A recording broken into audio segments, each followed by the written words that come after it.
পুলিশে যান, র্যাবে যান, বিজেপিতে যান, সর্বত্র আওয়ামী লীগকে পুনর্বাসন করা হচ্ছে। এইভাবে রাষ্ট্র সংস্কার হতে পারে না বন্ধুগণ। রাষ্ট্র সংস্কার করতে হলে সকল অংশীজনকে নিয়ে সরকার গঠন করতে হবে, সবাইকে মূল্যায়ন করতে হবে, রাজনৈতিক দলগুলোকে দূরে রাখা যাবে না, ঘন ঘন সংলাপ করতে হবে, দলগুলোর সহযোগিতা নিতে হবে। দলগুলোকে ইগনোর করে কোনো রাষ্ট্র সংস্কার আপনারা করতে পারবেন না। ইতিমধ্যে বিপ্লব ব্যর্থ হওয়ার পথে, বিপ্লব ইতিমধ্যে ব্যাহত হয়ে গেছে। কারা উপদেষ্টা নিয়োগ দিচ্ছে, কারা সরকার চালাচ্ছে, কি হচ্ছে, কোথা থেকে কি বানিয়ে আসছে আমরা কেউ কিছু জানি না। এইভাবে রাষ্ট্র সংস্কার হতে পারে না বন্ধুগণ। রাষ্ট্র সংস্কার করতে হলে সবকিছু ওপেন হতে হবে, সবকিছু প্রকাশ্য হতে হবে। গোপন চুক্তি করে গোপনীয় ভাবে 2-5 জন সিদ্ধান্ত নেবেন আর আমরা সেটি মেনে নিব, সেটি হতে পারে না। আপনারা যখন বিপদে পড়ছেন তখন তো আমরা ঝাঁপিয়ে পড়ছি। এই যে গুলিস্তানে যখন আওয়ামী লীগ কর্মসূচির ঘোষণা দিল, কারা গেল? রাজনৈতিক দলগুলো রাত থেকে অবস্থান নিয়েছে, সারাদিন অবস্থান করেছে। আপনারা বিপদে পড়বেন, আমরা যে আপনাদেরকে উদ্ধার করবো, বাঁচাবো, আর আপনারা যখন সিদ্ধান্ত নেবেন আমাদের কোনো মতামত থাকবে না, আমাদেরকে উপেক্ষা করবেন। কি পেয়েছেন? এইভাবে চলতে পারে না।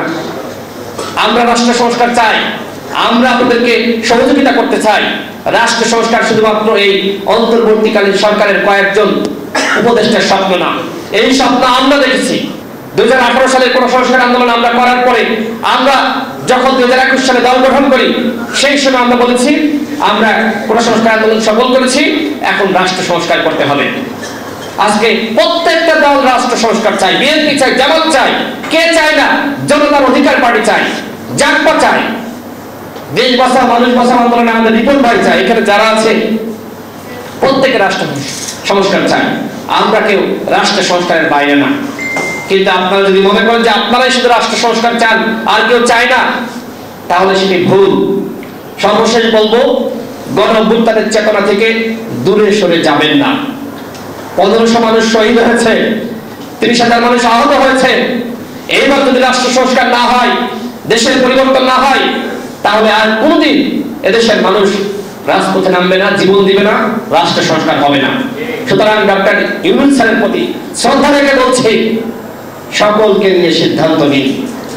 2-1 জন ছাত্রকে নিয়ে আর 2-1 জন এনজিও কর্মীকে নিয়ে আর আপনার আশপাশের 2-5 জন মানুষকে নিয়ে আপনি সিদ্ধান্ত গ্রহণ করলে সেই সিদ্ধান্ত আমরা মানব না। স্পষ্টভাবে বলছি, সবাইকে নিয়ে সিদ্ধান্ত নিতে হবে, সবাইকে নিয়ে চলতে হবে। এককভাবে আপনি সিদ্ধান্ত নিতে পারেন না, আমরা সেইভাবে আমরা সবকিছু হতে দিব না। আমরা চাই একটি গণতান্ত্রিক বাংলাদেশ, সেই বাংলাদেশে সবার মতামত নিয়ে আপনাকে চলতে হবে, কাজ করতে হবে।